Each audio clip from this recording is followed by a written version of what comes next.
তোলাবাজি দুর্নীতি থেকে কাটমানি, জেলায় জেলায় তৃণমূল নেতাদের গ্রেফতারের একাধিক ছবি সামনে এসেছে। আর এবার তোলাবাজির অভিযোগে গ্রেফতার তৃণমূল পরিচালিত ডোমজুর পঞ্চায়েত সমিতির শিক্ষা কর্মাধ্যক্ষ। গতকাল রাতেই পুলিশ এই তৃণমূল নেতাকে গ্রেফতার করেছে। কি অভিযোগ তার বিরুদ্ধে, কি কারণে পুলিশ তাকে গ্রেফতার করেছে, এই বিষয় নিয়ে আরো বিস্তারিত জানাবেন প্রতিনিধি সুনীত হালদার এই মুহূর্তে আমাদের সঙ্গে রয়েছেন। সুনীত, কি খবর পাচ্ছ?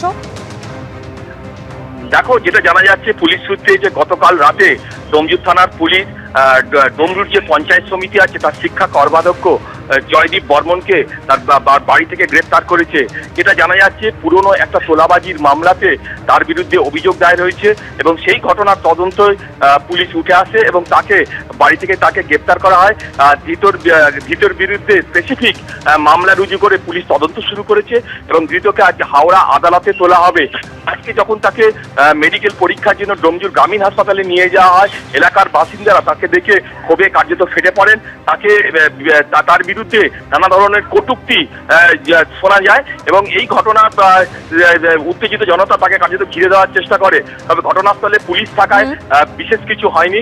তবে আজকে ধৃতকে আজকে হাওড়া আদালতে তোলা হবে। ধন্যবাদ সুনীত।